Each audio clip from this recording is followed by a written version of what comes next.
Here we go, it is finally upon us. MFL Season 5 starts today, and I know MFL managers all around the world have been marking those days off the calendar, waiting for the first game where they can put their tactics, their team, their club out into mainly the Spark division, but whatever division you're in, to go head to head against one of the other thousands of managers that are playing this Football Manager Open Network Experience game, MFL, for the very first time. And for me and my club, FC Barcelona, it is another season of excitement, of high ambition and of promise as we look to go one stage better than what we did last year and actually get promoted out of the Iron Division. We want to win the thing. We want to be league champions for the first time in our history as well. We've had the leagues drawn, we've had the fixture list put out as well, and we have the league strength indicators now available. In the video today, we're going to preview the season ahead for FC Barcelona in Season 5 and what you guys need to think about and consider as we go through the season as well. At any point in the video, if you do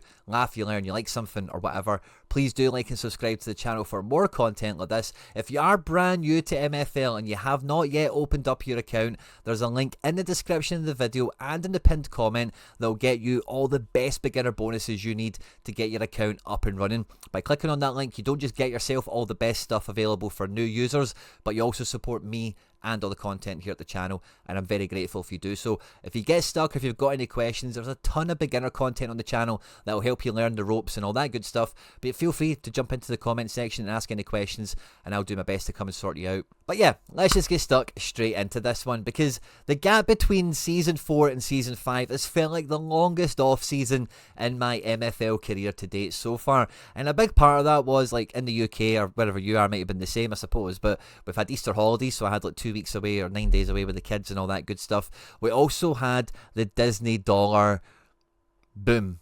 It's probably the best way of putting it. That offer is still available, and if you don't know what I'm talking about, the video is linked in the description of the video, but there's $25 of Dapper credit available out there once you've spent $6, so you're up $18.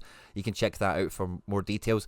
But I know for myself, thanks to all you guys that did my Disney dollar link, and I know a bunch of you that did it yourself, there has been a lot of slush fund out there. There's been bigger transfer kitties than usual, and I'm coming into this season having really reinforced the ranks. As you guys will probably know already, Hamada Nasser, star player, we've finally loaned him out to try and get some of that elusive progression. Again, earlier this week we did a fantastic video on everything you need to know about player progression on MFL. That'll be linked at the end of this video in case you've missed it. But we're taking Hamada Nasser out of Barcelona for 1 year, putting him 3 divisions up, I think it is, to try and see if he can break into being a Lego, to being a legendary player at 85 rated or above.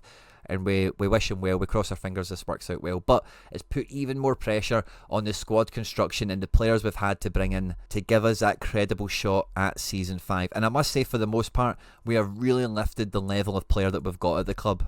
Coming into this season, we've upgraded our goalkeeper. Last year, we had a 77 rated goalkeeper in on a 12% contract, and he was great value for money, don't get me wrong, but I didn't want to give away that much rev share, and I wanted a better goalkeeper. The only statistic that counts for goalkeepers is their overall. Height is factored in a little tiny bit, but not too much, the people at MFL tell us. But I feel like getting an 80 keeper in rather than a 77 keeper, we should be doing a lot better there. Last season, Danilo Casas progressed massively, so he starts the season as an 83 rated right back. Faustino progressed last year, so he's went from being 70 to 72, and he's one of these guys that just has mega individual stats. Pace and defence are off the charts, so I'm not as concerned about his overall. And we've got familiar face Edward Wagner, who's still not going to retire. He'll be playing till he's 34 now. And we've complemented and we've supplemented that rock defence with a new left back. Last season's left back was 74 rated.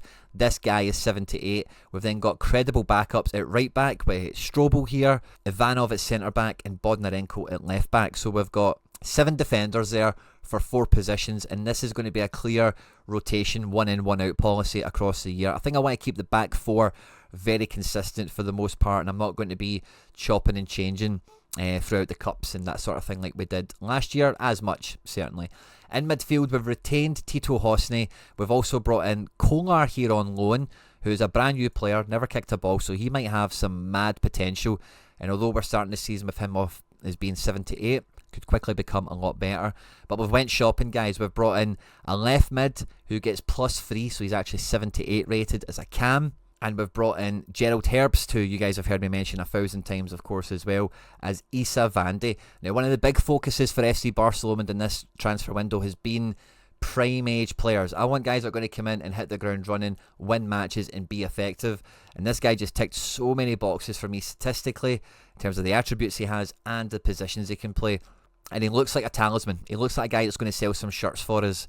We also had Hans-Peter Hanke develop last year and become a tier breaker. He went from 74 to 75. And then we've got a little underbelly of a little bit of rotation. So there's not going to be a wholesale in and out in the midfield here. There's going to be different formations and different players come in and out depending on fitness and availability. And up front, I think without Nasser, we're always going to feel quite light, but that's my only worry coming into this season is will we score enough goals? Now, some of you might have caught one of the Quinny Invitational streams where we previewed the division and we went through the strength manually. I kind of looked at all the teams we're playing against, the quality of their squad, and thought about who could be the main runners and riders, and then look at the fixture list and think, right, okay, who are we playing and when? But now that we have the MFL season league projections out there, we can look at it in a lot more detail. Now, this website is mflmanager.fr/projections. When you open up this page here, you're going to click on what league you're in. For me, it's Iron. For you, it'll be Spark or whatever. And then you want to complete your league designation. I'm in League 15. And then we get here a lovely table. The first column here is the best 11. So their best 11 players put together. This might not include their goalkeeper, for example, right? But the level of their best 11. The one beside that is their best 11 average, which is squad-based. And then the 16A is their average over their best 16 players. And then NB is number of players that they have. And the top team, as you'll see here, only has 15 players. The top three don't even have 20 between them. And when I looked at this, it gave me a lot of hope that a lot of the kind of analysis that I'd done is that I've got a strong squad, I've got a good level, and as long as I manage my games appropriately, every game's going to be really, really tough, as you can see here. Like, the best 11, this guy's got 868. And in the grand scheme of things, like, really down to me, that's not really much of a gap across 11 players. 12 points, it's kind of like a point each, isn't it? But I think the best statistic to weigh this up is the middle one, the BA, the best average 11 that they've got. The top team is rated at 78.9, and then you go down to, really look at the whole division, all the way down to 75.4. I would consider that super tight. This could really go any number of ways this season, but I do think the number of players is going to be a bit of a deciding factor. This probably won't change too much between point of recording and when the season kicks off, but what this is going to highlight to me and my opposition, and to maybe you guys out there, is the mid-season transfer window, where a lot of these teams will reinforce their ranks, make no mistake about it, especially some of these ones like Marvelous City, Bankers Geneva, and there's another one in here, I forget which one it is, maybe it's the Wolf team, but some of them are owned by kind of conglomerate agencies in the game, and I think if they get a sniff of they could get promoted or they could do something, they might funnel some players around to push them over the line and get them over at the end, whereas me and a few of the other teams in this league don't have that potential. Every point is going to be a prisoner. I think this is going to be the tightest season yet, and I'm really hopeful that with 21 players here, there's only 2 other teams that have the level of depth I have, certainly, and so many of these teams for me, like Edinburgh Pirates, Solaris Drifters, Wolf team especially, Bankers Geneva, are really playing with fire with how little players they have, and then some of the other ones are maybe walking the line. Taipan on 18, all these teams on 19 players. Now, in case you're wondering how much you need to rotate your players and all that kind of stuff, when we were live on the channel, I forget what day it was, I went back through and had a look at how energy depletes, or how it did deplete for my players last season, was how much games it takes for energy to deplete. Now, last season I went 5 games in the league before we had a cup game, and when I got to the cup game I just rotated 11 out, 11 in, and totally reset the energy levels, okay? But in the first 5 games, just to show you these on this video here, everyone starts off match day 1 and all their fitness levels are around that kind of 99 or 100 level. The second game, the more fit players are only down to 99, some of the less fit guys are down to 98. This will vary between levels and squads or whatever. By the third game, the really fit guys are at 97, the less fit are at 96. And by the fourth game is where we start to feel a little bit of that tapering off with the guys that have less fitness. Some guys going down to 94s, and some of the more fit players still hanging around 95, even 96 in some cases as well. before we then get to the 5th match before we break for the cup, where, as you can see, the colour of the bar here for Mooney, as it gets to 91, starts to decline. Same with Faustino here, whereas the rest of the guys at 93, still a little bit more gas in the tank, as it were. So you can pretty much get 5 games on the spin with your best 11 before you're then going to be forced into rotating. But if you do wait that long before rotating, you're going to have a cascade of guys that all desperately need rotated at the same time.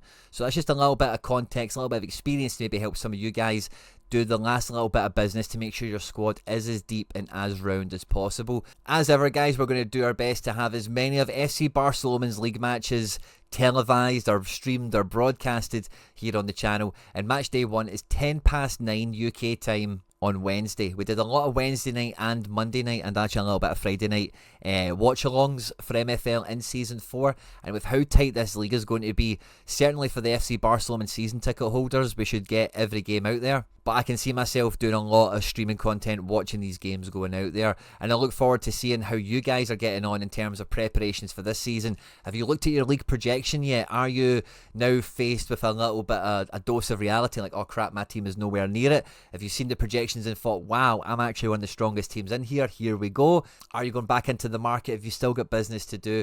Always excited to see thoughts and feelings and what you guys are up to in the comment section of the video as well. And make sure to join me live tonight and let me know how your first match went, as I take on Marvellous City MFC, which is owned by the Apollo Sports Group, one of the big agencies. It's at Firkin Garrison, it's at our home stadium. We're home, opening game of the season. I hope to have a great attendance. I hope all you guys show up to cheer us on for that one. And while we are there, obviously, like I mentioned, let us know how your days went, how your games have went, how's your squad sitting, etc, etc. I'm really looking forward to it. I can't wait. I hope you enjoyed this one, guys. Don't forget to hit like and subscribe. On screen there now some other stuff that we've made that YouTube thinks you might enjoy, as well as those videos that I mentioned, if you've missed them, to check them out on player progression and everything else around it. Stay out of trouble, and I will catch you on the next one.